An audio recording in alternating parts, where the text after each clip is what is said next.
बिस्मिल्लाहिर्रहमानिर्रहीम रब्बि यस्सिर वला तुअस्सिर वतम्मिम बिल खैर वबिका नस्तईन। डियर स्टूडेंट्स, आज हम लेसन नंबर 14 पढ़ने जा रहे हैं, जो कि 10th बायोलॉजी के चैप्टर नंबर 15 में से है। तो इस चैप्टर में हम जो टॉपिक है वो हमारे बेसिकली एक क्वेश्चन का आंसर है। वो क्वेश्चन क्या है? How does the DNA of chromosome work. तो पहले हमने पढ़ा है कि जो ट्रेट्स होते हैं, जो करैक्टर्स होते हैं, वो पेरेंट्स से ऑफस्प्रिंग में in the form of gene transfer होते हैं।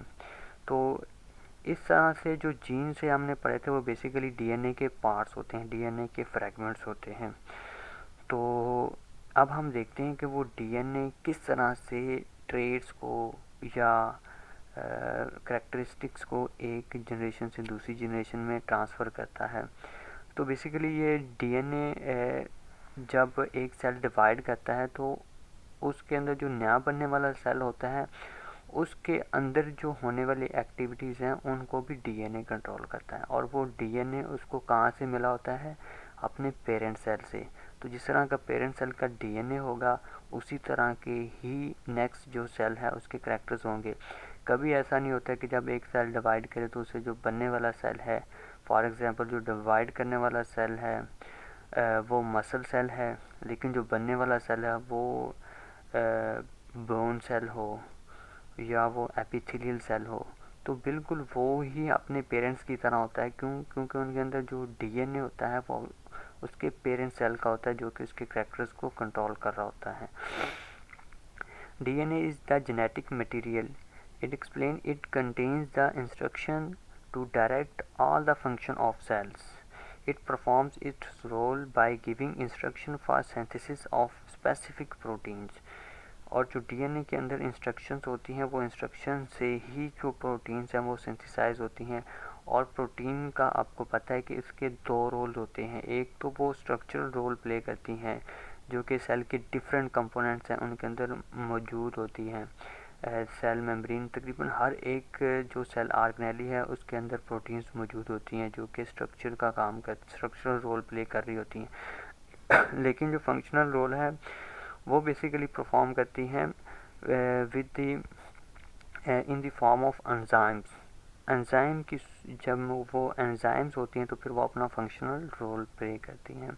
In other words, DNA makes characteristics are trait of cell all are organisms. Let us see how DNA is responsible for this. We studied that traits are made by specific proteins. Specific proteins have specific number and sequence of amino acid. ये बात भी आपको पता है कि जो एक protein है वो अमाइनो एसिड से बनी होती है और अमाइनो एसिड की जो सीक्वेंस होती है एक प्रोटीन मॉलिक्यूल में वो भी स्पेसिफिक होती है। जिस तरह के एक क्लासरूम के अंदर हर एक स्टूडेंट्स का रोल नंबर स्पेसिफिक होता है, ऐसा नहीं होता है कि एक ही रोल नंबर के दो स्टूडेंट्स हों। तो इसी तरह से जो एक प्रोटीन का मॉलिक्यूल है उसके अंदर जो डिफरेंट अमाइनो एसिड्स हैं उनकी जो पोजीशन होती है, उनकी जो सीक्वेंस होती है वो भी स्पेसिफिक होती है। DNA control this sequence of amino acid by the sequence of its nucleotides. जिस तरह की एक डीएनए के अंदर न्यूक्लियोटाइड की सीक्वेंस होती है उसी ही सीक्वेंस से जो है वो नेक्स्ट जो प्रोटीन है उसको सिंथेसाइज करता है। आप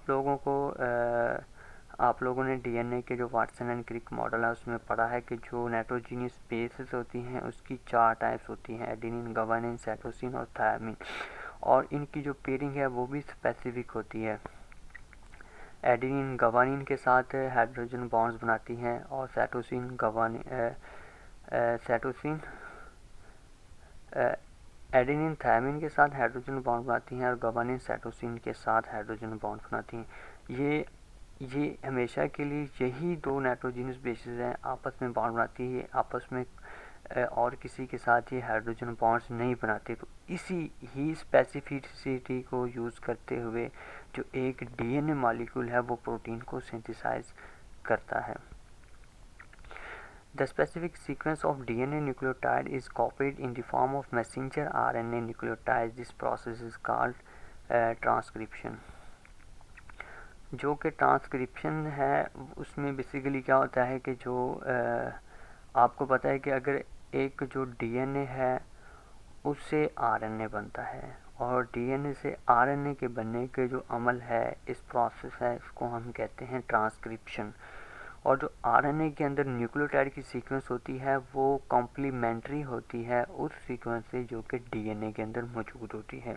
ठीक है, फॉर एग्जांपल अगर वहाँ पे एडेनिन है, यहाँ पे क्या होगी, यूरासिल होगी, क्योंकि डीएनए के अंदर थायमिन की जगह यूरासिल होती है। अगर वहाँ पे गवानीन है तो इसके जो सीक्वेंस है उसके अपोजिट साइड पे वो साइटोसिन आएगी। तो इस तरह से जो सीक्वेंस है डीएनए आरएनए की वो उसके अकॉर्डिंग होती है जो कि डीएनए के अंदर सीक्वेंस होती है। Messenger RNA carries the sequence of its nucleotide to the ribosome. The ribosomes read the sequence and join specific amino acid according to it to form protein. This step is known as translation. तो translation में ये होता है कि जो ये ribosomes के पास जाती हैं, राइबोसोम्स इनको फिर रीड करते हैं, जो एक मैसेंजर आरएनए के अंदर मैसेज की फॉर्म में जो सीक्वेंस होती है उसको रीड करते हुए वो प्रोटीन को सिंथेसिस करती हैं।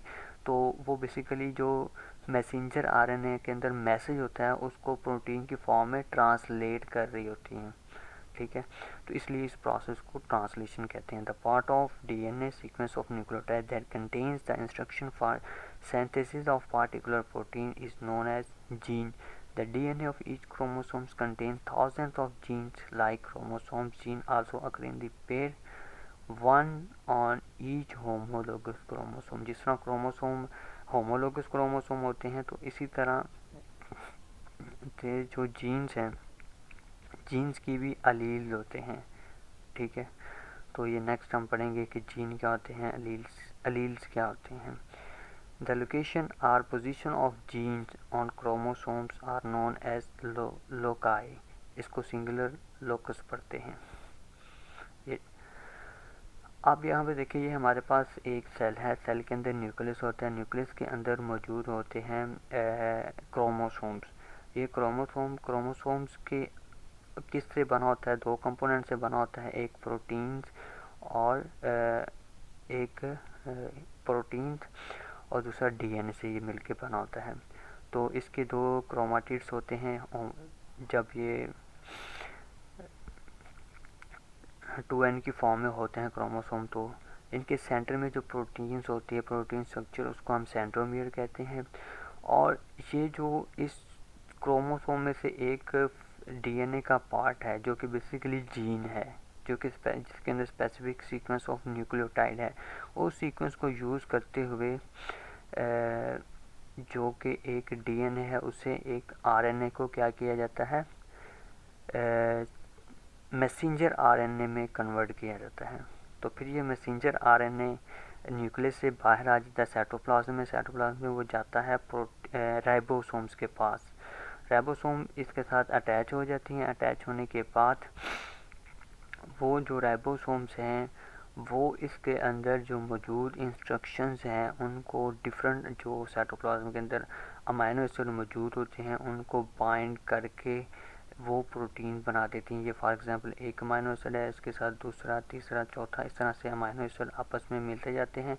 तो इस तरह से ये लॉन्ग पॉलीपेप्टाइड चेन्स को बना देती हैं। तो उसके बाद ये जो प्रोटीन है ये फिर अपना रोल प्ले करती है, या तो ये स्ट्रक्चरल प्रोटीन बनेगी या ये फंक्शनल प्रोटीन बनेगी। Structure in the different components के अंदर वो को बिल्ड करने के लिए इस्तेमाल होगी, और जो फंक्शनल उसका रोल होगा वो in the form of enzymes होगा। तो होमवर्क में बेटा अभी ये शॉर्ट क्वेश्चन करने हैं, ये डेफिनेशन पीछे भी आपको बताई हुई हैं। तो इसके बाद ये एक लॉन्ग क्वेश्चन है, ये पूरे का पूरा है, इसमें डायग्राम भी बनानी है और सारे पॉइंट्स लिखने हैं। लेकिन जो ये शॉर्ट क्वेश्चन है इनकी डेफिनेशन मैं भी आपको मार्क करवा देता हूँ। यहाँ पे सबसे पहले है what is role of proteins. Proteins के दो रोल्स होते हैं, एक स्ट्रक्चरल रोल होता है और एक फंक्शनल रोल होता है। ये मार्क कर लें, ये इसका आंसर है। उसके बाद आपका क्वेश्चन है what is role of DNA. तो डीएनए का जो रोल है इसका जो आंसर है ये ग्रीन कलर में जो हाईलाइट हुआ है इसका आंसर है। उसके बाद हमारे पास आती है डेफिनेशन ट्रांसक्रिप्शन की, और इसकी ये येलो कलर में जो हाईलाइट होगा ये वो इसका आंसर है। उसके बाद ट्रांसलेशन, ये ग्रीन कलर में जो हाईलाइट होगा ये इसका आंसर है। और उसके बाद है जीन की डेफिनेशन ये, और लास्ट पे आती है लोकस या लोकाई।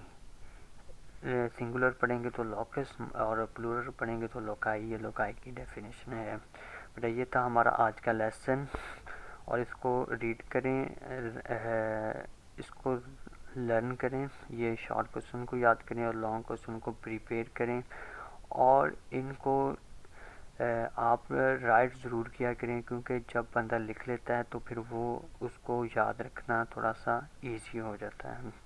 Good luck.